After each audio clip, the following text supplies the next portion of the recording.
താനിപ്പോൾ ഭൂമിയിൽ പോലുമല്ലെന്ന് ദ്യുതിക്ക് തോന്നി. അത്രയ്ക്കും കൊതിപ്പിക്കുന്ന എന്തോന്ന് അവളെ മാറ്റി ചിന്തിപ്പിച്ചുകൊണ്ടേയിരുന്നു. ചെറുപൂക്കളുടെ മൃദുമണം, ചുറ്റും മുഴങ്ങുന്ന കിളിക്കൊഞ്ചൽ, അവരവരുടെ ജോലിയിൽ മുഴുകി കളിച്ചും ചിരിച്ചും അങ്ങിങ്ങായി നടന്നു പോകുന്ന ആളുകൾ, എല്ലാം അവൾ വിടർന്ന മിഴികളോടെ കൂർപ്പിച്ച കാതുകളോടെ തന്നിലേക്ക് അടുപ്പിച്ചു. തോളിൽ ചാഞ്ഞു കിടക്കുന്ന ലഗേജിന്റെ ഭാരം കാരണം ചെറുതായിരുന്നു കൂനി 2 കൈകളാൽ ഒരു ചെറിയ ബാഗും തൂക്കി അവൾ കണ്ണുകളടച്ച് ശ്വാസം നന്നേ വലിച്ചെടുത്തു. അവതാർ സിനിമയിലെ ജയക്കാണ് അവളെന്നും താനിപ്പോൾ നിൽക്കുന്ന പണ്ടോറയിലുമാണെന്ന് അവൾ സ്വയം ഒന്ന് സങ്കല്പിച്ചു. ഓർക്കെ അകവും പുറവും കുളിരണിഞ്ഞു. പുളകിതായി ദ്യുതി ചിരിച്ചു. ഉടൻ തന്നെ ഫോണെടുത്ത് അവൾ വിരലനക്കി. ദ്യുതി ഇൻ വണ്ടർലാൻഡ്. കുമിള പൊട്ടുന്ന ശബ്ദത്തോടെ സന്ദേശം മറുപുറത്തേക്ക് പാഞ്ഞു.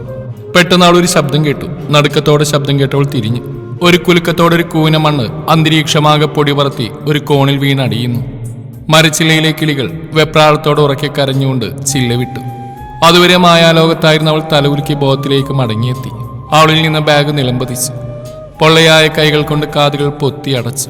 പതിയെ രൂക്ഷമായ ഗന്ധം പരിസരമാകെ പടർന്നു. അവൾ ശ്വാസമെടുക്കുന്ന പോലെ ഒരു മാത്രം നിർത്തി. അനിഷ്ടത്തോടെ കണ്ണുകൾ ഇറുകെ പൂട്ടി. ഇത് പണ്ടോറയായില്ലെങ്കിലും കുഴപ്പമില്ല, വണ്ടർലാൻഡെങ്കിലും ആവണേന്ന് അകമഴിഞ്ഞ് പ്രാർത്ഥിച്ച് പതിയെ അവളുടെ ഉണ്ടക്കണ്ണുകൾ തുറന്നു. ഡ്രെയിനേജ് അവർ കുത്തിത്തിരികെ ഒരു ലോറി അവളെ തൊട്ടില്ലെന്ന മട്ടിൽ അവളുടെ മുന്നിൽ കൂടി ഉരുണ്ടു നീങ്ങി. അറപ്പോടെ അവൾ മുഖം കൂട്ടി പുറകിലേക്ക് വലിഞ്ഞു. എല്ലാ പ്രതീക്ഷയും തളർന്നവളെ പോലെ നിസ്സഹയായി അവൾ മൂക്ക് കെട്ടിപ്പൂട്ടി ലോക്കിട്ടു. തൽക്ഷണം ഫോണിൽ അടുത്ത കുമിള പൊട്ടി. സ്വപ്നം കണ്ടു കഴിഞ്ഞ് പോയി ഫ്ലാറ്റ് കണ്ടുപിടിക്കുക. വാട്ടർ സപ്ലൈ ഒന്നും ഉണ്ടാവില്ലെന്ന് അറിഞ്ഞ് ഉള്ള വെള്ളം ആരെങ്കിലും ഊറ്റുന്നതിന് മുന്നേ പോയി പിടിച്ചു വെക്ക്. വണ്ടർലാൻഡിൽ നിന്ന് മുമ്പിലേക്ക് വണ്ടി ഇട്ടിട്ടൊന്ന് വിളിക്കുക കേട്ടോ. അമ്മയ്ക്ക് ഇന്ന് നൈറ്റ് ഡ്യൂട്ടിയാ. Love you, take care. ഇഞ്ചി അടിച്ച അണ്ണാനെ പോലെ അവളൊന്ന് ചിനുങ്ങി. ഒരു ഭാഗം പച്ചപ്പ്, മറുഭാഗം വൃത്തിഹീനം. ഇതിപ്പോ അറിഞ്ഞുകൊണ്ട് പോയി ട്രെയിന് തലവെച്ച പോലെയല്ലോ ഈശ്വര. ഹിന്ദി എഴുതിയ ബോർഡുകളും ആൾക്കാരുടെ അസഹനീയമായ കലപില വർത്തമാനവും അവശിഷ്ടങ്ങൾ കൊത്തിപ്പെറുക്കുന്ന കാക്കയും പ്രാവുമെല്ലാം ഇത് മുംബൈയാണെന്ന് ഊട്ടിയുറപ്പിക്കാൻ പോകുന്നതായിരുന്നു. ആലീസും വന്നില്ല, ആനയും വന്നില്ല. പണ്ടോറയല്ല, പണ്ടാരം. പിറുപിറുത്തുകൊണ്ട് അവൾ മുന്നോട്ട് നടന്നു. കേരളം വിട്ടു വന്നപ്പോൾ വിചാരിച്ചു ഇതാണ് താൻ ആഗ്രഹിച്ചതെന്ന്. ഇതിപ്പോ ഇവിടെ സമാധാനത്തോടൊന്ന് ശ്വാസം വിടാൻ പോലും പറ്റുന്നില്ലല്ലോ. ജനാലയിലൂടെ പുറത്തേക്ക് നോക്കി അവളൊന്ന് നെടുവീർപ്പിട്ടു. ക്യാമ്പസ് സെലക്ഷൻ വഴി നാട്ടിൽ കിട്ടിയ ജോലി അവരുടെ കാല് പിടിച്ച് മുംബൈയിലേക്ക് ആകിപ്പിച്ചിട്ട് എനിക്കിത് പറയാൻ നാണില്ലേ ദ്യുതി. അവൾ സ്വയം അവളെ പുച്ഛിച്ചു. പിന്നെ ബാഗിൽ കുത്തി നിറച്ച കോമിക് ഫാന്റസി ബുക്കുകളിൽ നിന്ന് കൈക്കലാക്കി പുറത്ത് കോമൺ ബാൽക്കണിയിലേക്ക് നടന്നു. ദിവസങ്ങൾ ഓരോന്നായി കൊഴിഞ്ഞു വീണു. പതിയെ അവൾ ചുറ്റുപാടുമായി ഇണങ്ങി. ഈ തിരക്കിലും അവൾ സിൻഡ്രലയെയും ഹാരി പോട്ടറിനെയും ഒക്കെ സ്വപ്നം കണ്ടു. ഒരു നാൾ താഴെ കുട്ടികളെ ക്രിക്കറ്റ് കളി ആസ്വദിച്ച് അവൾ നിന്നു. അവൾക്ക് അപ്പോൾ എന്തെങ്കിലും കളിക്കണമെന്നുള്ള അതിയായ ആഗ്രഹമുണ്ടായി. ഒരു മൂലക്ക് ഒതുക്കിയിട്ടിരിക്കുന്ന ടൂൾ ബോക്സ് കണ്ട് അവൾ അതിൽ നിന്നൊരു പന്തെടുത്ത് ഉരുട്ടി കളിക്കണോ, എറിഞ്ഞു കളിക്കണോ, അതോ സ്വയം ക്യാച്ച് എടുത്ത് കളിക്കണോ എന്ന് അവളൊന്ന് ആലോചിച്ചു. അവസാനം അതിൽ എറിഞ്ഞു പിടിച്ച് കളിക്കാമെന്ന് അവൾ തീരുമാനിച്ചു. പന്ത് പലതവണ ചന്തിതല്ലി താഴെ വീണ് എഴുന്നേറ്റു. അവൾക്ക് രസം കൂടി.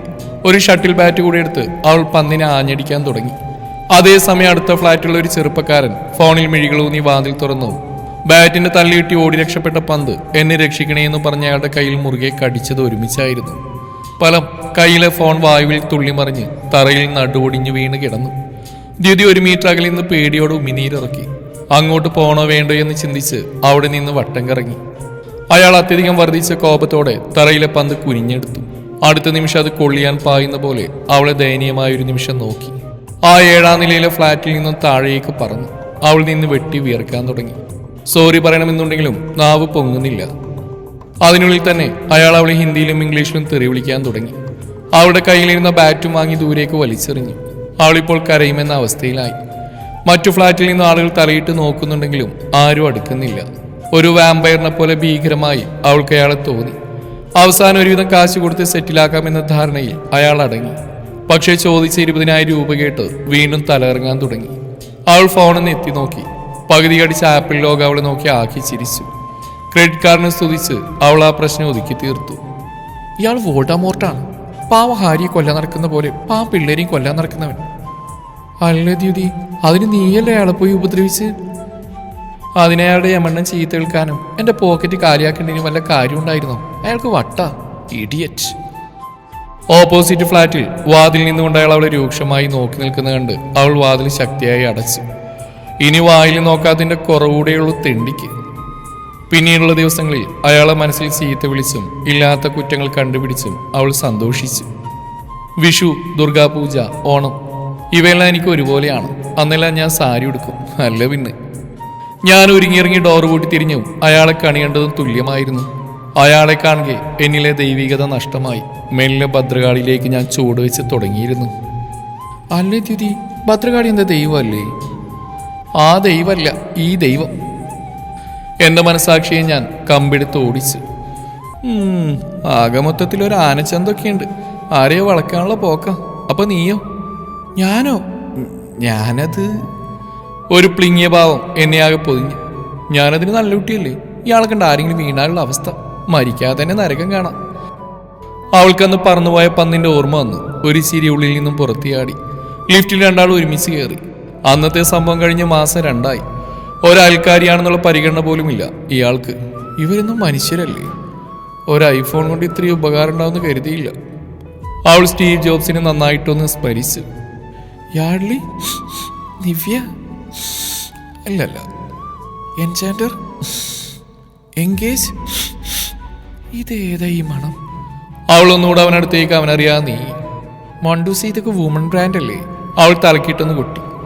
എന്നാൽ സെറ്റ് വെറ്റ് ഉറപ്പിച്ചു. ഇതത് തന്നെ. അവൾ ശ്വാസം ആഞ്ഞു വലിച്ചു. വൈകിട്ട് ക്ഷീണിതയായി ഫ്ലാറ്റിലെത്തിയ പാടെ അവൾ ബെഡിൽ വീണ് സുഖകരമായി ഒന്ന് ഉറങ്ങി. ശേഷം കുളിച്ച് ഫ്രഷായി വീട്ടിലേക്ക് വിളിച്ചുകൊണ്ട് പുറത്തേക്ക് ഇറങ്ങി. സംസാരം തകൃതിയായി നടക്കെ എന്തോ ഒരു ശബ്ദം കേട്ട് അവൾ തിരിഞ്ഞു. വീണ്ടും അയാൾ. പക്ഷെ എന്തോ ഒരു വശപ്പിശക്. ചെറുതായിട്ട് ആൾ ആടുന്നില്ലേ? ഇനിയാൾ തറയിൽ ഉരുണ്ടു വീണ ശബ്ദമാണ് ഞാൻ കേട്ട്. ദൈവമേ, അങ്ങനെയൊന്നും നടന്ന എൻ്റെ കൺമുമ്പിൽ വെച്ച് തന്നെ അയാളെ ഉരുട്ടി തള്ളിയിടണേ പ്ലീസ്. പകരം ഞാൻ വേണമെങ്കിൽ ഫ്രോസൺ ബുക്ക് 2 തവണ വായിച്ചു തീർക്കാം. ദ്യുതി പതിക്ക് അവിടുന്ന് തടിയൂരാൻ ഞാനൊന്നും കണ്ടിട്ടില്ല എന്നുള്ള മട്ടിൽ അയാൾ കടന്നുപോയി. അയാളുടെ പരാക്രമണങ്ങൾ കാണുകെ അവൾക്ക് ചിരി പൊട്ടി. അവൾ വാതിൽ മറഞ്ഞു നിന്നു. അതൊക്കെ നല്ലപോലെ കണ്ട് ആസ്വദിച്ചു. കുറച്ചു കഴിഞ്ഞതും കീ അയാളിൽ നിന്ന് വഴുതി എങ്ങോട്ടോ നിരങ്ങി നീങ്ങി. അതുകൂടെ ആയതും മുഴുവൻ നിയന്ത്രണവും വിട്ട പോലെ അയാൾ വാതിൽ ശക്തിയായിട്ട് അടിക്കാൻ തുടങ്ങി. മുംബൈയിലെ പാമ്പുകളും കോമഡി പീസ് തന്നെ. മണ്ട കീ തപ്പട പൊട്ട. ഞാൻ വിളിച്ചു പറയുന്നുണ്ട്, മനസ്സിലാണെന്ന് മാത്രം. നിനക്ക് പോയെന്ന് എടുത്തു കൊടുത്താൽ എന്താ ദ്യുതി? ഇല്ലെങ്കിൽ അയാൾ നീ ബാൻഡ് വേണം നിർത്തില്ല. നിനക്ക് ഉറങ്ങാനും പറ്റില്ല. ശരിയാ, വളരെ ശരിയാ. ഞാൻ എന്നെ തന്നെ ശരിവെച്ചു. ദ്യുതി പമ്മി പമ്മി താക്കോൽ അന്വേഷിച്ച് കണ്ടെത്തി കഴിഞ്ഞു. ഇനി എന്ത് ചെയ്യുമെന്നറിയാതെ അവൾ കുഴങ്ങി. പിന്നെ രണ്ടും കൽപ്പിച്ച് അയാളെ നീക്കി നിർത്തി വാതിൽ തുറന്നു കൊടുത്തു. നീക്കി നിർത്തിയതേ കാര്യമായെന്നും പറഞ്ഞ് അയാൾ മതിലിലൂട്ടി അനക്കമില്ലാതെ നിന്നു. മടിച്ച് എങ്ങനെയൊക്കെ അയാളെ തോളിലാക്കി കണ്ണിൽ കണ്ട ഒരു സോഫയിൽ കിടത്തി അവൾ നിവർന്നു. എൻ്റെ അമ്മേ, മുടിഞ്ഞ വെയിറ്റ്. ദിനോസറിന് പോലും ഇല്ലല്ലോ ഇത്രയും കനം. അതിന് നീ ദിനോസറിന് പൊക്കി നോക്കിയിട്ടുണ്ടോ? അതില്ല, ഒരതിശയോക്തി. മുഴുവൻ നിവർന്നു എൻ്റെ കഴുത്തിൽ ചുറ്റി പിടിച്ച ദുപ്പട്ട അയാളുടെ മുതുകിലമർന്ന് ശ്വാസം മുട്ടി തുടങ്ങിയിരുന്നു. വലിച്ചു. കുറച്ചുകൂടെ ശക്തിയിൽ വീണ്ടും വലിച്ചു. ഇല്ല, ഒരനക്കവും ഇല്ല. ഇനി കീറിയൊരു ഭാഗം എൻ്റെ കയ്യിൽ വന്നാലേ ഉള്ളൂ. നല്ലൊരു ദുപ്പട്ടയെ കൂടി ബലിയാടാക്കേണ്ടെന്ന് കരുതി അവൾ അത് ഉപേക്ഷിച്ച് അവിടെ നിന്ന് ഇറങ്ങി. അവധി ദിനമായതിനാൽ പുറത്തേക്ക് ഒന്ന് കറങ്ങി ഷോപ്പിംഗ് കഴിഞ്ഞ് ദ്യുതി മടങ്ങിയെത്തി. വാതിൽക്കലിൽ മടക്കി വെച്ച തൻ്റെ ദുപ്പട്ടയും ഒരു പേപ്പറും കണ്ട് അവൾ ഓടിപ്പോയി അത് കൈക്കലാക്കി. Thank you for the service. It was a wonderful night yesterday and please don't forget to check the cash. Dyuthi ഒന്ന് നെറ്റി വിളിച്ചു. ഇതയാളുടെ സ്ഥിരം പരിപാടിയാണോ ഇനി? സംശയത്തോടെ അവൾ ഷോളൊന്ന് കുടഞ്ഞു. 2000-ന്റെ 2 നോട്ടുകൾ അതിൽ നിന്ന് നടന്നു വീണു. അവൾ അതെടുത്ത് തുണി മുഖത്തോട് അടുപ്പിച്ചു. സെറ്റ് വെറ്റിന്റെ ഗന്ധം സിരകളിൽ ഊറി. വീണ്ടും ആ ശകലം വായിച്ചുകൊണ്ട് അവൾ ഫ്ലാറ്റിനകത്ത് കയറി. ഒരു നിമിഷം മനസ്സിൽ വെള്ളിടി വെട്ടി. അവൾ നിന്നു. അതാകും അയാൾ ഉദ്ദേശിച്ച്? ഏയ്, ആവില്ല. പക്ഷെ ഈ വാക്കുകൾ കാശിയല്ല. അകാരണമായ ഒരു വിഷമം അവളെ മൂടി. തുടർന്നുള്ള ദിവസങ്ങളിൽ അവൾ അയാളെ നല്ലപോലെ നിരീക്ഷിച്ചു. രാവിലെ പോവും, രാത്രി വൈകി തിരിച്ചെത്തും. നാളുകളായി ഇത് തന്നെ ചിട്ട. ഒരൊറ്റയാനെ പോലെ പലപ്പോഴും സ്മോക്ക് ചെയ്യുന്നതും കണ്ടിട്ടുണ്ട്. So is a smoker and a drunker. അന്നത്തെ ആട്ടത്തിന് ആൽക്കഹോളിന്റെ മണവുണ്ടായിരുന്നല്ലോ. ഒരിക്കൽ ഓഫീസിൽ നിന്ന് വരുമ്പോൾ പുറത്ത് പാർക്ക് ചെയ്ത കാറിൽ നിന്ന് അയാൾ മറ്റൊരു പെണ്ണ് അഗാധമായി കെട്ടിപ്പുണരുന്നതും ചുംബിക്കുന്നതും കണ്ട് അവൾ സ്തബ്ധയായി നിന്നു. അവൾക്ക് അരച്ചിൽ വന്നു. സർവീസ്, വണ്ടർഫുൾ നൈറ്റ്, കാശ്, ഇതെല്ലാം അവളുടെ തലയ്ക്ക് ചുറ്റും വട്ടമിട്ട് പറന്നു. ദ്യുതിക്ക് അയാളുടെ അറപ്പും വെറുപ്പും തോന്നി. അവളെ ഏറെ വേദനിപ്പിച്ച് അവളെ അയാൾ ഒരു കോൾഗേളായി കണ്ടല്ലോ എന്നുള്ള ചിന്തയായിരുന്നു. അന്ന് എന്താണ് നടന്നതെന്ന് അയാൾക്ക് ഓർമ്മയില്ല. എന്നാലും ഇതാവും നടന്നതെന്ന് അയാൾ ചിന്തിക്കണമെങ്കിൽ സ്ത്രീകളെന്നാൽ ഈ ഒരു അനുഭവം മാത്രമേ അയാൾക്ക് ഉണ്ടാവുകയുള്ളൂ. അഭിമാനത്തിന് തന്നെ ക്ഷതമേറ്റ പോലെ അവൾ ദുഃഖിതയായി. ഫ്ലാറ്റിലെത്തി നേരമേറെ വൈകിട്ട് അവൾ ഉറങ്ങാതെ അയാളുടെ വരവും കാത്തിരുന്നു. അടുത്തടുത്ത് വരുന്ന ഒരു ബൂട്ടിന്റെ ശബ്ദം കേട്ട് അവൾ ഹാളിലൂടെ പുറത്തേക്ക് നോക്കി അയാളാണോ എന്ന് ഉറപ്പുവരുത്തി. ശേഷം ധൈര്യത്തോടെ അങ്ങോട്ടേക്ക് നടന്ന് ഡോറിൽ തട്ടി അയാൾക്കായി കാത്തു നിന്നു. വാതിലിന് മുന്നിൽ ദ്യുതിയെ കണ്ട അപരിചിതത്തോടെ അയാൾ അവളെ നോക്കി. അവൾക്കത് കാണുകെ ദേഷ്യം ഇരച്ച് കയറി. ദ്യുതി ദൃഢതയോടെ ഇതുവരെ അയാൾ അവളും തമ്മിലുള്ള കൂടിക്കാഴ്ചകൾ നല്ലപോലെ വിവരിച്ചു. എന്നിട്ട് ആ പേപ്പർ നോട്ട് അയാളെ കാണിച്ചു. ഇപ്പൊ അയാളുടെ ഭാവം മയപ്പെട്ട പോലെ അവൾക്ക് തോന്നി. എന്നാൽ അത് കുറ്റബോധമല്ല. എല്ലാം അയാൾക്ക് ബോധ്യമായെന്ന് ഉറപ്പായതും അവൾ ആ പേപ്പർ പല പല കഷ്ണങ്ങളായി നുറുക്കി എറിഞ്ഞു. അന്ന് നൽകിയ കാശും കയ്യിലേൽപ്പിച്ച് അവിടുന്ന് പിന്തിരിഞ്ഞ് നടന്നു. അനിർവചനീയമായൊരു മനസ്സുഖ അവൾക്കപ്പോൾ തോന്നി. മെല്ലെ ഒരു ചെറുപുഞ്ചിരി അവളിൽ മുട്ടിട്ടു. പിന്നീടൊക്കെ എപ്പോൾ കണ്ടാലും അയാൾ അവളെ ശ്രദ്ധിക്കാൻ തുടങ്ങി. എന്നാൽ ദ്യുതി ആറ്റിറ്റ്യൂഡിന്റെ അങ്ങേയറ്റത്തെ ഭാവം അയാളോട് കാട്ടി. പോയി വേറെ ആരെങ്കിലും വായി നോക്കടാന്നുള്ള ധ്വനിയായിരുന്നു അവൾക്ക്. സിൻഡ്രലയ്ക്ക് വേണ്ടി അവളുടെ രാജകുമാരൻ മറ്റുള്ളവരുടെ പ്രലോഭനങ്ങളിൽ വീഴാതെ അവളെ മാത്രം തേടി ഇറങ്ങിയതുപോലെ എനിക്കും വരും ഒരാള്. അല്ലാതെ ഇയാളെപ്പോലെ കാണുന്നവരെല്ലാം പിടിച്ച് സിൻഡ്രലയാക്കുന്നവരൊക്കെ ആർക്ക് വേണം? അവൾ മുഖം കൂട്ടി. ഇങ്ങനെയൊക്കെ ആണെങ്കിലും ചിലപ്പോൾ ട്രാഫിക് പോലീസിന്റെ കൂടെ അതുമല്ലെങ്കിൽ നാട്ടുകാരോടൊക്കെ സംസാരിച്ച് നിൽക്കുന്ന അയാൾ ഇഷ്ടമല്ലെങ്കിലും ഒരു ദിനചര്യ എന്ന പോലെ അവൾ നോക്കിപ്പോന്നു.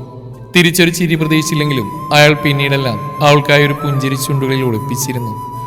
ജംഗ്ഷന് മുന്നിൽ ആളുകൾ കൂടി നിൽക്കുന്ന കണ്ട് ദ്യുതി അങ്ങോട്ട് നടന്നു. വാഹനങ്ങൾ അലോസരമായി ഇടതടവില്ലാതെ ഹോണടിക്കുന്നുണ്ട്. ആകെ കൂടിയൊരു തിരക്കുമയം. അവിടുത്തെ കാഴ്ച കണ്ട് ദ്യുതി വിറങ്ങലിച്ചു. ചോരയിൽ കുളിച്ച ഒരു വയസ്സായ ആളും ചുരിദാറിട്ട ഒരു മധ്യവയസ്കയും. ഓട്ടോയിൽ പോകെ അപകടമുണ്ടായതാണ്. ആളുകൾ പരിഭ്രാന്തരായി നോക്കി നിൽക്കുന്നല്ലാതെ ആരും അവരെ സഹായിക്കുന്നില്ല. ദ്യുതി പോലും ഒരു ഇഞ്ചനങ്ങാതെ അത് തന്നെ നോക്കി നിന്നു. ഏതൊരു നാട്ടിലെയും നീതിയില്ലായ്മയും തനിക്കൊരു വയ്യാവേലിയാകുമെന്നൊരു ചിന്തയും അവളുടെ വികാരത്തെ വിലങ്ങിട്ടു. ഒന്നും കാണേണ്ടിയിരുന്നില്ലെന്ന ചിന്ത മാത്രം അവളെ കടന്നുപോയി. God please help them. അവളുടെ മനം ഉരുവിട്ടുകൊണ്ടിരുന്നു. അല്പസമയം കഴിഞ്ഞതും ആളുകളെ വകഞ്ഞു മാറ്റി അയാൾ ഓടിപ്പാഞ്ഞ് അവിടേക്ക് എത്തി. മറ്റൊന്നും ചിന്തിക്കാത്ത തന്റെ ഷർട്ടൂരി രക്തം വാർന്നു പോകുന്ന മുറിവിൽ അയാൾ ഇറുക്കെ കെട്ടി.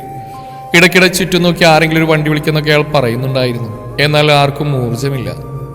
ദ്യുതിയും ഒന്നും ചെയ്യാനില്ലാത്തവളെ പോലെ അവരിൽ ഒരാളായി നിന്നു. ഉടനെ തന്നെ അയാൾ ഒരു ടാക്സി ഡ്രൈവറുടെ കാറിന്റെ കീയും പിടിച്ചു വാങ്ങി അപകടം പറ്റിയവരെ തോളിൽ തൂക്കി അകത്തിയിടത്തി. ആരെങ്കിലും കൂടെ വരാൻ അയാൾ എല്ലാവരോടും കെഞ്ചി. ഒരു മാത്രം നോട്ടം ദ്യുതിയിലേക്കും വീണു. അവളുടനെ തലകുനിച്ചു. അയാൾ അവളെ പുച്ഛത്തോടെ നോക്കി. അവസാനം വേറെ വഴിയില്ലാതെ ടാക്സി ഡ്രൈവറും കയറി. വണ്ടി ആശുപത്രിയിലേക്ക് പാഞ്ഞു. ചുറ്റും കൂടിയവരിൽ ഒരുപാട് പേർ ദൈവത്തിന് നന്ദി പറഞ്ഞു.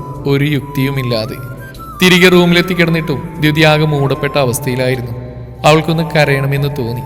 കണ്ണുനീർ ചാലിട്ടൊഴുകിയിട്ടും ശബ്ദം മാത്രം പുറത്തു വരുന്നില്ല. അവൾ മേശമേൽ തലയാഴ്ച ക്ഷീണിതയായി കിടന്നു. കോളിംഗ് ബെല്ലിന്റെ മുഴക്കം കേട്ട് അവൾ മുഖം തുടച്ചു പോയി വാതിൽ തുറന്നു. മുന്നിൽ അയാൾ ചുവന്ന കണ്ണുകളോടെ പല്ലിഞ്ഞരിച്ച് അയാൾ അവളെ നോക്കി. പെട്ടെന്ന് ദ്യുതി ഇടത് കവിൾ പൊത്തി വലത്തേക്ക് ചെരിഞ്ഞു. അയാൾ അവളുടെ മുഖം നോക്കിയൊന്ന് കൊടുത്തതായിരുന്നു. I thought you would have some human sense. Disappointed. അത്രയും പറഞ്ഞ് അവൾ തിരിഞ്ഞു നോക്കാതെ അയാൾ നടന്നകന്നു. ദ്യുതി കരഞ്ഞു. ഉറക്കെ ഏങ്ങി ഏങ്ങി കരഞ്ഞു. വാതിൽ പോലും അടക്കാതെ അവൾ താഴേക്ക് ഊർന്നു വീണ് ചുമരോട് ചേർന്ന് വിതുമ്പിക്കൊണ്ടിരുന്നു.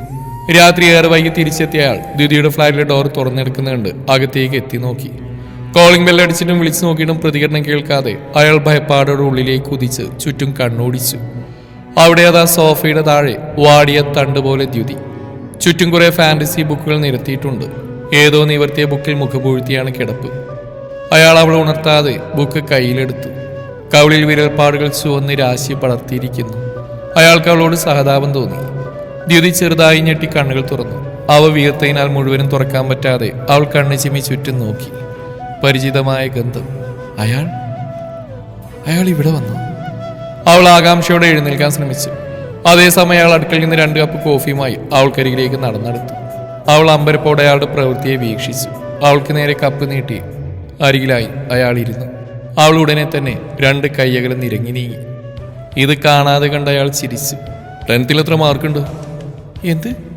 ഇയാൾക്ക് ആള് മാറിയ കർത്താവേ. മലയാളം ദുഷ്ടോ. മലയാളിയായിട്ടാണ് ഹിന്ദിയിൽ എന്നെ തെറി വിളിച്ച്. അടിക്ക് ഭാഷയില്ലാത്തോണ്ട് അത് വിട്ടു. ഇനി മാർക്കൊക്കെ ചോദിച്ച് ഒന്നുകൂടി എന്നെ സ്കൂളിൽ വിടാനാണോ പ്ലാന്? ദ്യുതി ചിന്തകൾക്ക് മേലെ ചിന്തകളാൽ മൂടപ്പെട്ടു. മറുപടി കേൾക്കാതെ അയാൾ അവളെ നോക്കി. Full A+. +2നോ? Full A+. ഡിഗ്രിക്ക് റാങ്ക് എത്രയുണ്ട്? 2nd. ആദ്യത്തെ ഊർജ്ജത്തിനില്ലായിരുന്നു. അയാളൊന്ന് മൂളി. ഇവിടെ എന്ത് ജോലിയാ? ഇൻഫോസിസിലെ എഞ്ചിനീയർ. എനിക്കിതുപോലൊരു ഫ്രണ്ട് ഉണ്ടായിരുന്നു. റാങ്കുകൾ മാത്രമേ വാങ്ങിയിട്ടുള്ളൂ. നല്ലൊരു ജോലിയും കിട്ടി. പക്ഷെ അവൻ അങ്ങേറ്റം സ്വാർത്ഥനായി മാറി. സഹായത്തിനായി കേഴുന്ന ഒറ്റ മനുഷ്യരെയും അവൻ കണ്ടില്ല. അത് താനില്ലെന്നുള്ള ഒറ്റ ചിന്തയായിരുന്നു അവന്. Today I met another one. ആൾക്ക് നെഞ്ചിലെ ഭാരം കൂടി വന്നു. തന്നെ അടിച്ചതിന് സോറി പോലും പറയാതെ ഇവിടെ ഇരുന്ന് കുറ്റം കണ്ടുപിടിക്കുകയാണ് ഇയാൾ. പൊട്ടക്കിണറ്റിൽ വീണ പട്ടി അവിടുത്തെ എല്ലാവരെയും അറിയിച്ച് ഞാൻ രക്ഷിച്ചെന്തെങ്കിലും ഇയാൾക്ക് അറിയോ? പിന്നെ എൻ്റെ പ്രിയപ്പെട്ടത് ലാസ്റ്റ് യൂണിക്കോഡ് എന്ന ബുക്ക് ഞാൻ എൻ്റെ ഫ്രണ്ട് കരഞ്ഞപ്പോൾ കൊടുത്തില്ലേ? എല്ലാം പോട്ടെ, കുടിച്ച് ബോധമില്ലാതെ നിന്ന് ഇയാളെ ശത്രുവായിട്ട് പോലും ഞാൻ സഹായിച്ചില്ലേ? ഇതൊന്നും ഓർക്കാതെ എന്നെ കുറ്റം പറയാം. വോൾഡമോർട്ട്. അല്ല ദീദി, വേണ്ട, ഒന്നും പറയണ്ട. ഞാൻ പ്രാർത്ഥിച്ചുകൊണ്ടല്ലേ അയാൾ പോലും അവിടെ എത്തിയത്. സോ ചെറുതായെങ്കിലും എന്നെ ഒന്ന് പൊക്കി പറയാം. ഇന്ന് ആക്സിഡന്റ് ആയവരുടെ സ്ഥാനത്ത് ഇയാളുടെ അച്ഛനമ്മയായിരുന്നെങ്കിലോ? ദ്യുതി ഞെട്ടി. ഒരാളെ സഹായിക്കുന്ന നമ്മുടെ കടമയാണ്, അല്ലാതെ ഔദാര്യമല്ല. അതറിയാതെ എത്ര വലിയ പൊസിഷനിൽ ഇരുന്നിട്ട് കാര്യമില്ല. ആദ്യം മനുഷ്യനാവണം. മനുഷ്യനായി മാത്രം ചിന്തിക്കണം, തിരിച്ചൊന്നും ആഗ്രഹിക്കാതെ തന്നെ. പ്രതിഫലമായി ചിലപ്പോൾ നമ്മുടെ ഉറ്റവരെയും നമ്മളറിയാതെ ആരെങ്കിലുമൊക്കെ സഹായിക്കുന്നുണ്ടാവും. എല്ലാം കേട്ട് ദ്യുതി തലകുനിച്ച് തന്നെ ഇരുന്നു. തന്നെ ന്യായീകരിക്കാൻ ഒന്നുമില്ലാതെ അവൾ വിയർത്തു. ശരിയാണ്, തൻ്റെ സഹായങ്ങളെല്ലാം തിരികെ കിട്ടുന്ന അച്ഛൻ്റെ ഗിഫ്റ്റും ടീച്ചേഴ്സിൻ്റെ അനുമോദനവും പ്രതീക്ഷിച്ചുള്ളവയായിരുന്നു. അല്ലാതെ വേണ്ടവന് വേണ്ടി അറിഞ്ഞ് താൻ എപ്പോഴെങ്കിലും എന്തെങ്കിലും ചെയ്തിട്ടുണ്ടോ? അവസരം ഉണ്ടായിട്ട് പോലും. സത്യത്തിൽ നിന്നും പച്ചയായ സത്യം മുന്നിൽ കണ്ടപ്പോൾ എന്ത് ചെയ്യണമെന്നറിയാതെ നിസ്സഹായായിരുന്നില്ലേ തൻ്റെ ഉള്ളിൽ? പിന്നെ എന്തുകൊണ്ട് ഞാൻ ആശുപത്രിയിൽ കൂടെ പോയില്ല? തെറ്റാണ് ചെയ്ത്. അയാൾക്ക് എന്നെ പോലെ കുടുംബം കാണില്ലേ? 2 ദിവസത്തെ മുശ്ശിലാവും എനിക്ക് അപ്രതീക്ഷിതമായി ഉണ്ടാകുന്നു. എന്നാൽ അവർക്കോ സ്വപ്നം കണ്ട ജീവിതം തന്നെ പോവില്ലേ? അവളുടെ കൈകൾ തണുത്തു. ആശ്രയത്തിനായി അവൾ കോഫി മഗ് കയ്യിൽ കൂട്ടിപ്പിടിച്ചു. എനിക്ക് നിങ്ങളെയും മനസ്സിലാവും. ജീവിതത്തിലെ താഴ്ചകൾ നേടാൻ അവസരം ഉണ്ടായെങ്കിലല്ലേ ആ വേദനയും തിരിച്ചറിയാൻ പറ്റൂ. ബട്ട് എനിക്ക് സെക്കൻഡ് റാങ്കിൽ കിട്ടിയത് ഫസ്റ്റ് അല്ലല്ലോ. ആ വേദന എനിക്ക് മനസ്സിലാവും. അയാൾ ഉറക്കെ ചിരിച്ചു. അവൾക്ക് അവൾ പറഞ്ഞോർത്ത് ചിരി വന്നു. ഇപ്പൊ ജോലി കിട്ടി കഴിഞ്ഞ് ഇയാളുടെ ചെലവെല്ലാം സ്വന്തമായിട്ടാണോ നോക്കുന്നത്? അത് ഫോൺ റീചാർജ്, ഫ്ലാറ്റിന്റെ അതൊക്കെ. മെയിൻ കാര്യങ്ങളെല്ലാം വീട്ടുകാർ. അല്ലെങ്കിൽ ഒരു തുടക്കക്കാരിക്ക്, അത് മുംബൈയിൽ ഒരു 3 BHK ഫ്ലാറ്റ് കോപ്പിക്കണമെങ്കിൽ എക്സ്റ്റേണൽ സപ്പോർട്ട് ആൾ ഊഹിക്കാലോ. ദ്യുതി കളിച്ചു. B independent. അപ്പോഴേ ജീവിതം അറിഞ്ഞ് ജീവിക്കാനാവും. പിന്നെ മനുഷ്യത്വം ഒരിക്കലും കൈവിടരുത്. ദ്യുതി അയാളെ വല്ലാത്ത ഭാവത്തോടെ നോക്കി. ഇയാളെ തന്നെയാണോ ഞാൻ മുമ്പുള്ള ദിവസങ്ങളിൽ കണ്ടത്? മനുഷ്യന്റെ ഉള്ളിൽ പുറവുമായി എന്തുകൊണ്ട് അകലുന്നു? അവൾക്ക് അയാളോട് ചെറുതായിട്ട് ബഹുമാനം തോന്നി. അവളയാളെ നോക്കി അകമഴിഞ്ഞ് ചിരിച്ചു. പിന്നെ ഇയാൾ അടിച്ചതിന് റിയലി സോറി. അതിനെന്ത് ശിക്ഷ വേണമെങ്കിലും ഞാൻ വാങ്ങാം. അന്ന് ഞാൻ ഇയാളെ ഒരു കോൾ ഗേളായിട്ടും കണ്ടിട്ടില്ല. I thought we are a night together. അതിലത്രയേ ഉള്ളൂ. അതിപ്പോൾ തെറ്റായിട്ട് വ്യാഖ്യാനിച്ചാൽ ഞാനും തെറ്റുകാരനല്ലേ. So please don't be feel bad. അയാൾ അവളെ നോക്കി. അവൾക്കെന്നാൽ അതുമാത്രം മറക്കാനായില്ല. അപ്പോൾ ഞാൻ ഇറങ്ങുന്നു. വാതിൽ തുറന്നിട്ട് പിണക്കം കാണിക്കാനേ, ഇത് വീടല്ല കേട്ടോ. അയാൾ നടന്നു തുടങ്ങി. വാതിലിനരികെ എത്തിയതും അവൾ പുറകിൽ നിന്നും ചോദിച്ചു, who are you? Noel V R. കുറച്ച് ദിവസം മുന്നേ SI ഓഫ് പോലീസ് ആയിരുന്നു. ഇപ്പൊ സസ്പെൻഷനില്ല. അയാൾ പരിചയപ്പെടുത്താനെന്നോണം കൈനീട്ടി പറഞ്ഞു. അയ്യേ, സസ്പെൻഷനോ? ഉള്ള വില പോയി. മനസ്സിൽ ഇത്രയ്ക്ക് പൊക്കേണ്ടിയിരുന്നില്ല. മോശം മോശം, അവൾ ചിന്തിച്ചു. നീട്ടിയ കൈ കണ്ട് അതിൽ അള്ളിപ്പിടിച്ച് അവൾ അത്ര വെട്ടമില്ലാതെ പറഞ്ഞു. ദ്യുതി. അവൾക്ക് വേറെ പലതും ചോദിക്കണമെന്നുണ്ടായിരുന്നു. എന്നാൽ അവൾ മൗനമായി തന്നെ വാതിൽ നിന്നു. അയാൾ പോകുന്നത് നോക്കിക്കൊണ്ടിരുന്നു. അവരോക്കെയാണോ? 2 ദിവസം കഴിഞ്ഞ് ഡിസ്ചാർജ് ആവും, അയാൾ വിളിച്ചു പറഞ്ഞു. അത് കേൾക്കെ അവളുടെ മുഖം പ്രകാശിച്ചു. ഇതുവരെ ഉണ്ടായിരുന്ന അസ്വസ്ഥത തന്നെ വിട്ടകുന്ന പോലെ. ദ്യുതി അയാളെ നന്ദിയോടെ ഓർത്തു. അയാളല്ല, നോയൽ. പിറ്റേന്ന് അതിരാവിലെ തന്നെ എഴുന്നേറ്റ് അവൾ അടുക്കളയിൽ കയറി. സമയം പോകെ ആവി പറക്കുന്ന പുലാവും പനീറും ടേബിളിൽ നിരത്തി. കോളിംഗ് ബെല്ല് കേട്ട് നോയൽ കതക് തുറന്നു. നോയൽ, ഇന്ന് ആശുപത്രി പോവാണെങ്കിൽ ഇതുകൂടെ അവർക്ക് കൊടുക്കുമോ? ഞാനുണ്ടാക്കിയതാ. അവൾ ചെറിയ ചമ്മലോടെ കയ്യിലെ കിറ്റ് അവന് നേരെ നീട്ടി. നോയൽ ചിരിയോടെ അത് വാങ്ങി. അവൾ പോവാനായി തിരിഞ്ഞു. ഇത് എന്തപ്പോൾ വരുന്നുണ്ടോ? അത് കേൾക്കാനായി കാത്തിരുന്ന പോലെ ഒരു 10 മിനിറ്റുള്ളിൽ എത്താമെന്ന് പറഞ്ഞ് അവൾ ഒരുങ്ങാൻ ഓടി. ആശുപത്രിയിൽ അവരെ കണ്ട് സംതൃപ്തിയോടെ ഭക്ഷണം അവരെ ഏൽപ്പിച്ച് സന്തോഷത്തോടെ അവൾ നോയലിനെ നോക്കി. തിരികെ മടങ്ങാനായി ബസ് സ്റ്റോപ്പിലേക്ക് നടക്കുന്ന അവനെ കണ്ട് ദ്യുതി ചുണ്ടു പിളർത്തി. ഇനിയും ബസ്സോ? രാവിലെ തന്നെ ജാമായിട്ടാ വന്ന്. അതൊരു കുന്ന ആളുകളുടെ ഇടയിൽ. ഒന്നുമില്ലെങ്കിൽ ഞാനൊരു പെണ്ണല്ലേ, എന്നെ അവരെങ്ങാനും ഉപദ്രവിച്ച. ഒന്നും ആലോചിച്ചിട്ട് കാര്യമില്ലെന്നറിയാമെങ്കിലും അവൾ വെറുതെ പലതും ഓർത്തു. എന്തേ വരുന്നില്ലേ? അതെ, നമുക്കൊരു ഓട്ടോ പിടിച്ചാൽ പോരെ, പൈസയും കൊടുക്കാം. നിനക്ക് പൈസ ഇത്തിരി കൂടുതലാണെന്ന് എനിക്ക് മനസ്സിലായി. അന്ന് ചൂടൊപ്പം പോലെയല്ലേ രൂപ 20,000 എനിക്ക് കിട്ടിയത്. അവനോട് എന്നെ വാപത്തി. അവൾ രൂക്ഷമായി അവനെ നോക്കി. മുംബൈയിൽ വന്നിട്ട് ബസ്സിൽ കയറാൻ നാട്ടിൽ പോവേ. എന്തെല്ലാം കാണാനും അറിയാനുണ്ട് ഇവിടെ. Trust me. ഭാവിയിൽ ഇതൊക്കെയാണ് നീ ഓർത്തിരിക്കാൻ പോകുന്നു. വാവാ. അവൾ മടിയോടെ അവൻ്റെ പിന്നാലെ നടന്നു. നോയലിന് ഞാനൊരു പഠിപ്പിസ്റ്റാണെന്ന് ഇങ്ങനെ മനസ്സിലായി. ബസ്സിൽ പോയി അവൾ തിരക്കി. Very simple. നമ്മൾ ആദ്യമായിട്ട് കണ്ടപ്പോൾ ഒരു ലോഡ് ചീത്ത പുറത്ത് കേൾക്കാതെ തന്നെ വിളിച്ചില്ലേ? പിന്നെ ഞാനറിയാതെ തന്നെ വായി നോക്കുന്നു. ഞാൻ തിരിഞ്ഞു നോക്കിയാൽ പക്കാ ഡീസന്റ്. അതുമല്ല, അന്ന് ഞാൻ നിന്നെ തെറ്റിദ്ധരിച്ചില്ലേ? പക്ഷെ നീ പ്രതികരിച്ചതോ 1 ആഴ്ച കഴിഞ്ഞു. അതും എൻ്റെ സ്വഭാവ സർട്ടിഫിക്കറ്റ് എടുത്തിട്ട്. ഇത്രയും പോരെ? നിങ്ങൾ ടു മച്ച് ഇമേജ് കോൺഷ്യസ് ആണ്. ദ്യുതി എളിപ്പിയായി. പണ്ടാരം ചോദിക്കണ്ടായിരുന്നു. എങ്ങനെയല്ലേ എല്ലാ മനുഷ്യരും? അല്ല അല്ലേ, 2 ചീത്തെങ്കിലും ഉടനെ മുഖത്തോക്കി വിളിക്കേണ്ടതായിരുന്നു. അത്രയ്ക്കല്ല എന്നെ വിളിച്ചത്. അല്ലെങ്കിൽ ആരെയും പറയുന്നേ? സസ്പെൻഷൻ വാങ്ങിയിരിക്കുന്ന പോലീസ്. അവൾക്ക് ചിരി വന്നു. ഇമേജ് കോൺഷ്യസ് ആയതുകൊണ്ട് ഞങ്ങൾ ആരും ഈ മദ്യപാനം, പുകവലി, പെണ്ണുപിടി ഈ വക കാര്യങ്ങളൊന്നും ചെയ്യാറില്ലേ. പെണ്ണുപിടി? ഞാൻ കണ്ടു അന്ന് കാറിൽ. നാണത്തോടെയുള്ള അവളുടെ സംസാരം കേട്ട് അവൻ അന്തം വിട്ട് അവളെ നോക്കി. ഞാൻ എൻ്റെ ഇണയെ പ്രണയിക്കുന്ന എങ്ങനെ എൻ്റെ സ്വഭാവ ദൂഷ്യാവും? അതൊളിഞ്ഞു നോക്കിന് നിന്നെയാ പിടിച്ചകത്തിടേണ്ട. ദ്യുതി വാവിളിച്ചു. ഇതിപ്പോ എനിക്കാണ് ഇയാൾക്കാണ് കുഴപ്പം. ഇത് എന്ത് മനുഷ്യൻ? മലയാളി എവിടെ പോയാലും മലയാളി തന്നെ. നോയൽ പുച്ഛിച്ചു. അവൾക്കത് കേട്ട് ദേഷ്യം വന്നു. അതെ, ഞാൻ മലയാളി തന്നെയാ. പക്ഷെ രാത്രി ബോധമില്ലാത്ത എന്നെ ഒരാൾ സഹായിച്ച് അയാളുടെ ഷർട്ടോ മറ്റെന്റെ കൈവശമായി പോയാ അയാളായിട്ട് ഡിങ്കോൾഫ് ഉണ്ടായെന്ന് ഞാൻ കരുതില്ല. പകരം കാര്യം നിന്ന് അന്വേഷിക്കാതെ സർവീസിന് പൈസയും കൊണ്ടുപോയി വെക്കാറില്ല. അവൾ പ്രതിഷേധമെന്നോണം തലവെട്ടി തിരിച്ചു. പക്ഷെ ഒരാൾ മരിക്കുന്ന ഉളുപ്പില്ലാതെ നോക്കിക്കണ്ട് നിൽക്കും. അവളുടെ മുഖം മാറി. Okay, I was selfish at that moment. I admit it. ഞാനത് ഖേദിക്കുന്നുണ്ട്. അവിടെ ഞാൻ മാത്രമല്ല ഉണ്ടായിരുന്നു. അവർക്കെല്ലാവർക്കും പോയി ഇതുപോലെ ക്ലാസ് എടുത്തോ? ചുണ്ടുകൾ വിറച്ചു. അവനൊന്നും മിണ്ടാതെ അവളെ തന്നെ നോക്കി. നീ നല്ലൊരു മനസ്സിന്റെ ഉടമയാണ്. റാങ്ക് വാങ്ങുന്നതും ചില്ലറക്കാരിയല്ല. പഠിച്ചിറങ്ങി ഉടനെ തന്നെ ജോലി കിട്ടുന്നു. ഒരുപക്ഷെ അന്ന് നീ എൻ്റെ കൂടെ വരുമെന്ന് ഞാൻ ഉറച്ചു വിശ്വസിച്ചുകൊണ്ടായിരിക്കാം ഞാൻ ഇങ്ങനെയൊക്കെ പറഞ്ഞു. എനിക്ക് തെറ്റിരുത്താൻ പറ്റുന്ന ഒരു മനസ്സുള്ളതുകൊണ്ടാണ് നിന്നോട് ക്ലാസ് എടുത്ത്. ക്ഷമിക്ക്. അവളുടെ മുഖമൊന്ന് വിടർന്നു. നറുപുഞ്ചിരി മറക്കാൻ അവൾ പാടുപെട്ടു. അവളെ ആൾക്ക് നേരെ മുഷ്ടിയുരുട്ടി. നോയലും മറ്റൊന്നും ആലോചിക്കാതെ ഉടൻ തന്നെ അവൻ്റെ മുഷ്ടിയുരുട്ടി അവളിൽ ചേർത്തു. ദേ, ഞാനേ പോലീസാണ്, സാറെന്ന് വിളിക്കണം. പിന്നെ സസ്പെൻഷനിലായവരല്ലേ സാറേന്ന് വിളിക്കുന്നത്. അല്ല, എന്തു പറ്റിയതാ ജോലിയിൽ? ഓ, ഒരുത്തിന് കൊടുത്ത ഇടിയുടെ എണ്ണം കൂടിപ്പോയി, അത്രേ ഉള്ളൂ. അപ്പ ടെററാണ്. ഇരുവരും ഉറക്കെ ചിരിച്ചു. മുംബൈ ജീവിതം നോയലിന്റെ കൂട്ടുകാരനും വളരെയധികം ആസ്വാദികരമായി അവൾക്ക് തോന്നി. നോയൽ ഒരിക്കലും അവളുടെ സങ്കല്പത്തിലെ കൂട്ടായിരുന്നില്ല. അവൻ മദ്യപിക്കുന്നവനും പുകവലിക്കുന്നവനുമായിരുന്നു. ലൈംഗികത അവൻ ഒരിക്കലും ദിവ്യമായി കണ്ടില്ല. ഒരിക്കൽ പോലും ഒരു പെൺകുട്ടിയെ കാമത്തിന്റെ കണ്ണുകളാൽ നോക്കി കണ്ടതുമില്ല. എല്ലാത്തിനുമുപരി അവൻ ദ്യുതിക്ക് നല്ലൊരു മനുഷ്യനായിരുന്നു. അവളുടെ വഴികാട്ടിയും മുറ്റ ചങ്ങാതിയുമായിരുന്നു. വർഷങ്ങൾ കടന്നുപോയി. ദ്യുതിക്ക് നാട്ടിലേക്ക് ട്രാൻസ്ഫർ ഓർഡർ കിട്ടി. ജോലി കയറിയ സമയം ആരോടും പറയാതെ ചെയ്താണ്. പക്ഷെ ഇപ്പോൾ അവൾക്ക് ആ എടുത്തിയാട്ടത്തിൽ വളരെയധികം സങ്കടം തോന്നി. ഇതിനോടകം ഇവിടം അത്രമേൽ അവളുടെ ഹൃദയത്തിൽ പതിഞ്ഞുപോയിരിക്കുന്നു. കൂടെ നോയലും. ദ്യുതിയെ ദ്യുതിയാക്കി മാറ്റിയത് ഇവനല്ലേ? ഈ മുംബൈ അല്ലേ? ഇവിടുത്തെ അനുഭവങ്ങളല്ലേ? എന്നാൽ ഈ സ്ഥലമാറ്റം സ്വീകരിക്കാനേ തരമുണ്ടായിരുന്നുള്ളൂ. എല്ലാം എടുത്തില്ലേ? ടിക്കറ്റ്, സർട്ടിഫിക്കറ്റ് എല്ലാം വാലറ്റ് ഉണ്ടല്ലോ. അവളെ ബസ്സിൽ കയറ്റി നോയൽ ഓരോന്ന് ചോദിച്ചുകൊണ്ടിരുന്നു. അവൾ മൗനമായിരുന്നല്ല, അതൊന്നും പറഞ്ഞില്ല. അവനെ തന്നെ ഉറ്റുനോക്കി ഗ്ലാസ്സിൽ ചാരിയിരുന്നു. നീ എന്നെ മിസ് ചെയ്യില്ലേ നോയലേ? യാ, കേരള ഫുഡ് കിട്ടില്ലല്ലോ നീ. ബിരിയാണിയും ഫ്രൈഡ് റൈസും എന്നാ കേരള ഫുഡായത്. നോയൽ പല്ലിണിച്ച് കാണിച്ചു. I will miss you Noel. നീ ഉണ്ടാക്കുന്ന ദോശയും ചമ്മന്തിയും സാമ്പാറും ഓർക്കുമ്പോൾ തന്നെ എന്തൊരു രുചിയാ. നോയൽ, നിനക്കെന്നെ ഒരിക്കൽ പോലും പ്രണയിക്കണം തോന്നിയിട്ടില്ലേ? അവൾ പ്രതീക്ഷയോടെ അവനെ നോക്കി. അതിന് നിനക്ക് രാജകുമാരനല്ലേ പറ്റൂ, അതും ഫ്രഷ്. അവൾ ചിരിച്ചു. താൻ എന്തൊരു മണ്ടിയായിരുന്നു.